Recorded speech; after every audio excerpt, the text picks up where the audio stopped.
I've often said that it looks like Tom Cousins when he's playing in the main arena here in 𝗏𝗏𝗃𝗏. Looks like he's playing in his living room.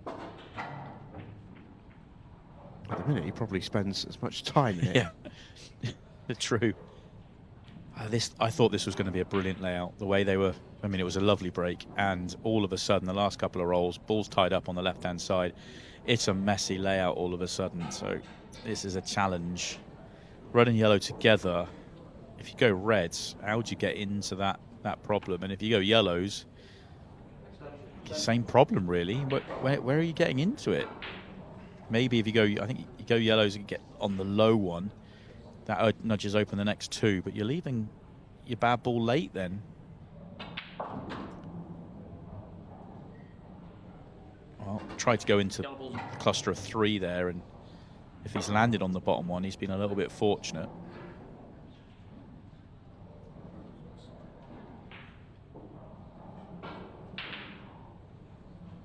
I would say it's time for a safety here if he's not on this pot, but it's Kris Hampson at the table. I don't think he knows the definition of safety. He safety. doesn't play safe. He does play safe. Well, yeah. That's a collector's item. That might be rarer than a Tom Cousins missed pot. Yeah. Kris Hampson safety. It's up there. But it's not the best of safeties because a lot of turns coming back. So he's gained no advantage by playing that shot. I was all for the safety. I'm not sure that was the one. Covering pockets, remember, is absolutely no good in this game. International 8-ball rules, you're just not gaining any advantage, and that's a prime example of it there. Very progressive rule set. Yeah, it's why I love this rule set. It's something that I think can be a little bit difficult to wrap your head around if you're coming maybe from other rule sets. It feels almost a bit cheaty to pot your opponent's ball, but I think the way that it's set up, that you have to play a legal shot of your own in doing it, yeah, and the way it's used to progress frames and stop negative play, that's what I love the most about it. Yeah, without doubt the best rule set I've played. No question, no doubt about it. It's set up beautifully for exciting and aggressive ball, and the tactical exchanges can be an awful lot of fun as well. They just don't last 45 minutes like it can do in other sets. I love that shot from, well, I was going to say from Shane, but it was Shane and Tom, wasn't it? They both worked it out together. Picked a spot on the table. They wanted to leave the cue ball, and picked a spot on the table. They wanted to leave that red. Kris Hampson, though, has got something in mind.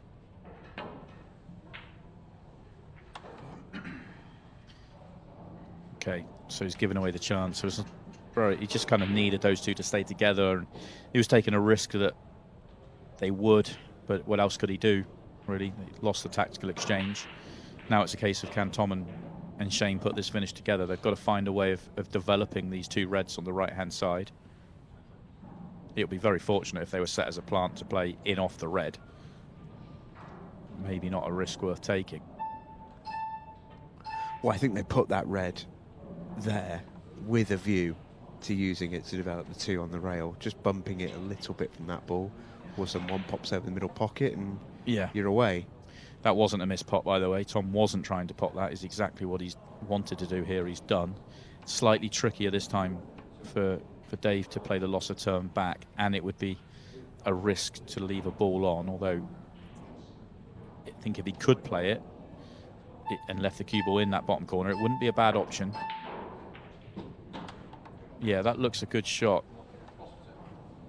Yeah, I don't know if you could do a huge amount more from where they were.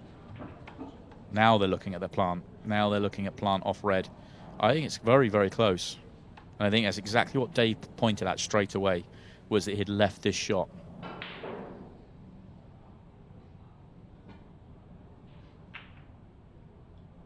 Oh, avoids everything. Hit that magical gap between too close to the cushion to make the pot and too far away from the red to avoid it. That one line, anywhere otherwise, either the red drops in off the red or straight. Now the yellows have a chance. Didn't quite get the contact on the yellow he was looking for. Yeah, Shane almost squeezed that plant towards making it rather than going sort of playing ball on it where he would have used the red. Just sort of squeezed it just a touch. Oh, in for a penny, in for a pound at this point for David Shaughnessy and Kris Hampson. 100%. get the cue ball up. Well, not like that. Let's get the cue ball up the table. Doesn't this feel like the same, a very similar frame to the Tom and Shane's first frame? Okay, not as many missed pots this time from them, just the missed plant really that Shane played, which wasn't really a missed plant. Yeah, it feels tough to be chalking that up as a mistake. Exactly, but it just feels like the frame feels as mixy though, doesn't it? Yeah, agreed. I don't think that's exactly where Tom wanted. I'm pretty sure they wanted to take the red they're closest to off the table next to top left. Just come a fraction too far to be perfect on it. They may still opt to play it. I'd be tempted the way they pot just to play the plant and leave the cue ball above that red and play the red bottom right corner. In the end, Shane's tried to get there again. Well, 3-ball plant, maybe. I think he can only see it half ball. They're on nothing. So they might play their own loss of turn here with a cue ball. Yeah, but with the cue ball, not the red. Need to keep the cue ball bottom end of the table. It's a really well judged shot from Tom Cousins. For a second there, I thought he'd hit that so well, the cue ball was going to follow them in. I mean, that is a brilliant shot. It's so far in the pocket, I think they might be jawed here. I'm not sure they can hit a yellow. No, they must be able to hit the yellow below the red, surely. Maybe not. They can see the yellow on the right-hand side, but they don't really want to play that one. Yeah, they're okay. Well, they're okay that they can see it. They're not okay because they've got no shot to play. Yeah, I like your definition of okay, but no, I know exactly what you mean. And they've left them on this red to right centre. That was the one not to leave them. Make them earn this one.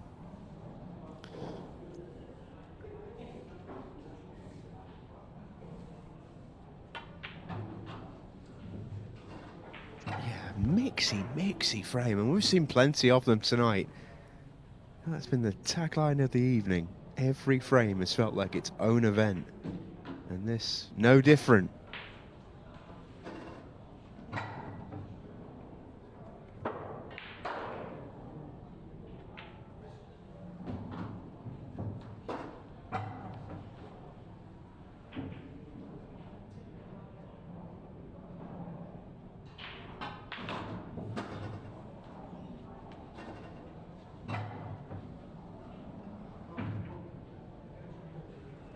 And then goes the 8-ball after all of that. Tom Cousins and Shane Thompson get the win in frame one. It's took them 7.5 minutes. Shane sticking with a cut break. That has to be for the 8-ball. We've seen Shane for a long time now. He's normally fairly straight down the middle, doesn't change his technique much, just allows that beautiful cue action that he's got to drive power through the pack. Normally one of the most reliable cue ball controls off the break in the game. Choosing to move to the cut break.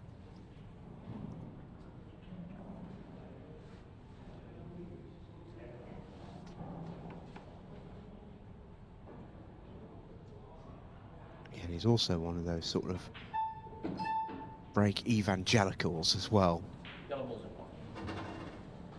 Front ball break only allowed, really, in Shane's world, but I think golden breaks, when they're in play, almost feel like you have to, really. This is where if you're watching the game, this is, you know, and trying to learn. Shane's touch and control around the table is normally absolutely top drawer. His pattern play is beautiful. Played that first shot with rakes of side to try and get to the awkward area of the table. So he's dealing with 2 tricky balls back to back. He's still got problems up the table. He's far from a guarantee to get out here, but he's dealt with the first mini hurdle.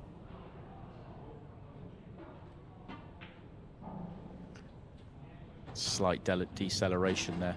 Is he on the yellow? Looks like it.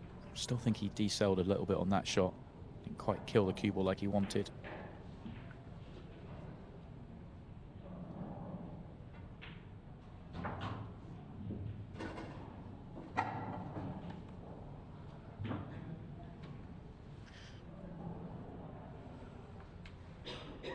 The way he's looking here, he knows he's going to hit the second yellow.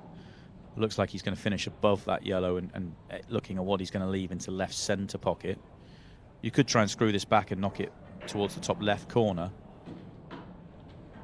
Shane always tends to choose that kind of choice of shot where he allows natural things to happen.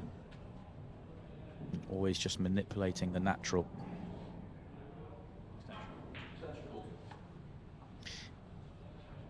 The reason he's called an extension here, if he's dead straight, he's fine. If he's got even the quarter turn of angle, he brings the red into play that's above the left-hand side of the 8-ball.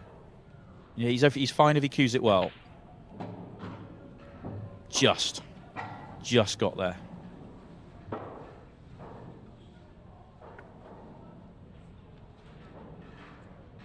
I say just got there. This is a bit thinner than I thought. Yeah, isn't it just? Too thin. Way too thin. Yeah, so a big mistake.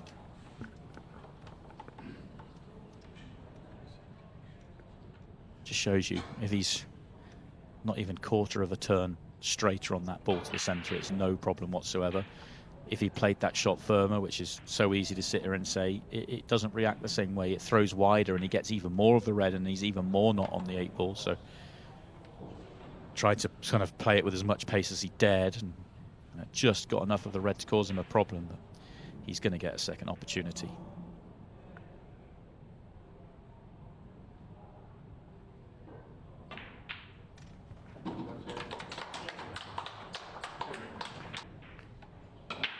Yeah, I know wouldn't you know, Kris scratches straight in off the break, off a cut break immediately afterwards. But I know the attitude of these two blokes is to always go for it, always play the attacking shot, always sort of, in their eyes, play the right shot. But if your right shot there is that pot, it's so tough. That's the thing. He's thinking, I'm going to take that one on. If I make it, I'm going to win the frame. If I don't make it, I should leave it safe. But it was a super high tariff pot that it's just unlikely to make, and you're bringing in the risk of leaving the 8-ball on. I think, you know, we'd have to see it again. There had to be a more controllable safety shot to play. There had to be, I mean, you could guarantee a snooker at the bottom of the table, but you were leaving a one cushion where you'd expect Shane to get solid contact. Maybe that was bringing in the centre pocket. So I do understand not playing the obvious safety, but that was a loose one. A real let-off for Tom and Shane. That shot from Tom Cousins hasn't gone perfectly. This is a really tricky layout on yellows, and these are the layouts that you watch Tom Cousins play. And you almost let him take over. What's he got for us here? This looks at this stage to be a bit of a non-starter. And Tom is very good at pulling back and not chasing bad finishes. So let's see if he does that. No, it looks like he still wants to. It's got problems, though. How does he get to the top right-hand corner of the table off one of these two yellows at the bottom and leave the ability to open up the 8-ball on the next one? I still think he might play safe here.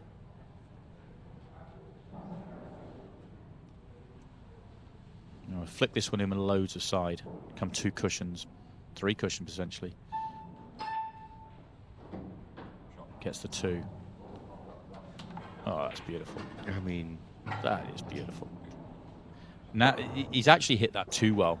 If he pulls up 6 inches short of where he can deal with both those yellows back to back. Now he's got so much angle, he's coming back down the table. And that means he's now got to find another angle to come back up, unless he can play the bottom one to the left centre. But even then, you can't really deal with them both back to back easily. Yeah. He's got to play an excellent shot here and then. Just got to keep on playing excellent shots. Goes into the 8-ball in yellow, trusting a little bit to luck. And I don't think it's come out for him. Yeah, disaster as well, because he's opened up all reds. He's opened up a good layout on reds and no great shot on at all. Just goes to show even the great Tom Cousins can be felled by very tricky finishes. And that's exactly what's happened. And Kris Hampson positively sprints to the table. You can say he's unlucky there, Tom, because he's 2 inches on a cue ball that's gone, what, 7 feet off being out. I just think it's unlike Tom. I think Tom is one of the better players at just analysing the match situation and the layout, and also knowing you're... Oh, that's a really poor miss from Kris. Oh, they've got to go. Ball in hand, they have got to go there. Yeah, that's unforgivable. Yeah, just going back to finish my point on Tom. Oh my word. He's catching. Oh my word. I can't finish my point. This is... Won't someone think of Simon Webb's point? Jeez. What's going on out there? No, Tom is normally so good at understanding the situation, and I especially think, considering Kris is such an aggressive player, to me, you know, Tom finds a safety shot early, even if he's leaving a half chance. Go and ask Kris to make that clearance. You know, what was there, 5 minutes left when that decision was to be made. Odds are in your favour. Yeah, I'm surprised at Tom chasing it there, but he nearly got there. Even like I say, he was a few inches out of being perfect.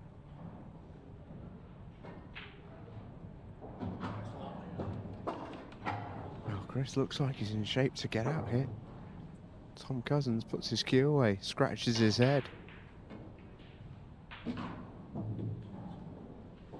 Looks a long way from being worried, but 2-0 up, all the control in the world. To 2-1, 2.5 to play. The game is afoot.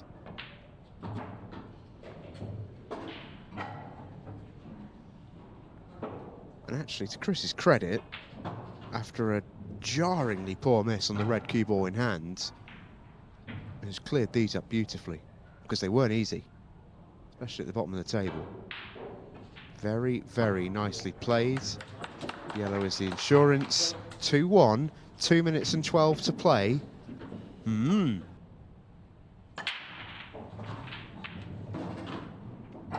what a break. Hit that with a stick of dynamite, not break cue. Yeah, and look at that again, though. The balls are actually being almost broken too big tonight, because they're breaking massive and creating clusters all over the place. We've seen a lot of layouts like this where, you know, you're asking these players to come up under time pressure with really clever finishes and shot choices. Yeah, it's a phrase we use a lot. The balls sometimes dictate, and that's what's happened tonight. I think there's only been 2, possibly 3 clearances first visit off the break, and a large part of that is due to the layouts being presented. Landed on the double here, but I think they're going to wait. The double opens up the other red on the right hand side, but with the time left on the clock, I think you play another. Well, they don't even go. I was thinking they pot 2 more. I was thinking they could pot that one, get round for the other one that's by the yellow, and get themselves back on the double, but even then they would risk time. Does that yellow go left centre? Because if it does, that doesn't feel like the best shot. Oh. Because the yellows sort of developed themselves top right. That felt like a real risk. The problem was they didn't block off the yellows on the right-hand side as they wanted to. They weren't worried about leaving the one to left centre if the 2 on the right-hand side are dead. But yeah, they weren't. They were not. So they're a real let-off. Yeah. 40 seconds left, and they are going to just about get away with it. It's been far from a vintage from Tom Cousins and Shane Thompson. But as they know better than most, the level that they've played at for the length of time that they've played at, especially on a Monday, it really doesn't matter how you get there. It is just that you do. And when they've had to, they've found a way. They win it 2 frames to 1, and they're in the box seat in the group with 1 match to play, and avoiding defeat is all they need to do. But on tonight of all nights, rule absolutely nothing out. Back after this.